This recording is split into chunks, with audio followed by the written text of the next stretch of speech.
Louis Lindsay Dyke came to Kansas Territory as a baby. His parents settled in Osage County, where they farmed and raised 12 children. His boyhood was spent outdoors, on the farm or hunting and trapping. He also visited with local Indian tribes and was fascinated by their stories. He rarely attended school but wanted an education. He sold cattle he had bought and raised and used the money to enroll at the Kansas State Normal School, the Teachers College, in Emporia. He graduated early and then enrolled at KU. Inspired by KU's science professor, Francis Snow, Dyke pursued his studies with zeal and became the equivalent to a teaching assistant. In 1881, while on a field trip to New Mexico, the group of KU scholars just missed being attacked by a band of Apache warriors. Dyke graduated from KU with 2 bachelor's degrees.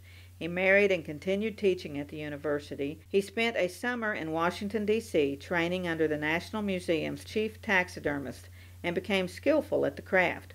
In 1891, the U.S. Army asked him to preserve the remains of the old cavalry horse, Comanche, the only survivor found on the Little Bighorn battlefield after the defeat of George Armstrong Custer's 7th Cavalry.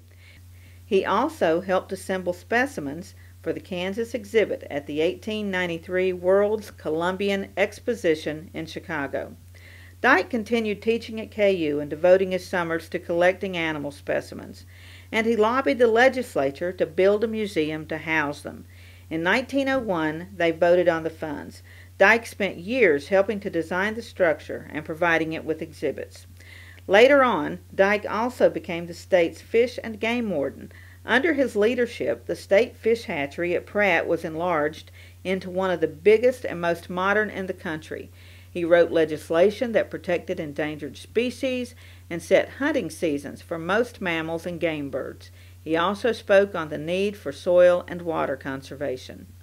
The Natural History Museum was renamed the Dyke Museum of Natural History.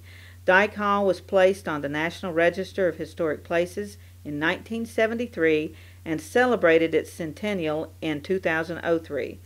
The 7 million specimens in the collection, as well as research facilities and offices, now known as the Natural History Museum and Biodiversity Research Center, are housed in Dyke Hall and spill over into 5 other campus buildings.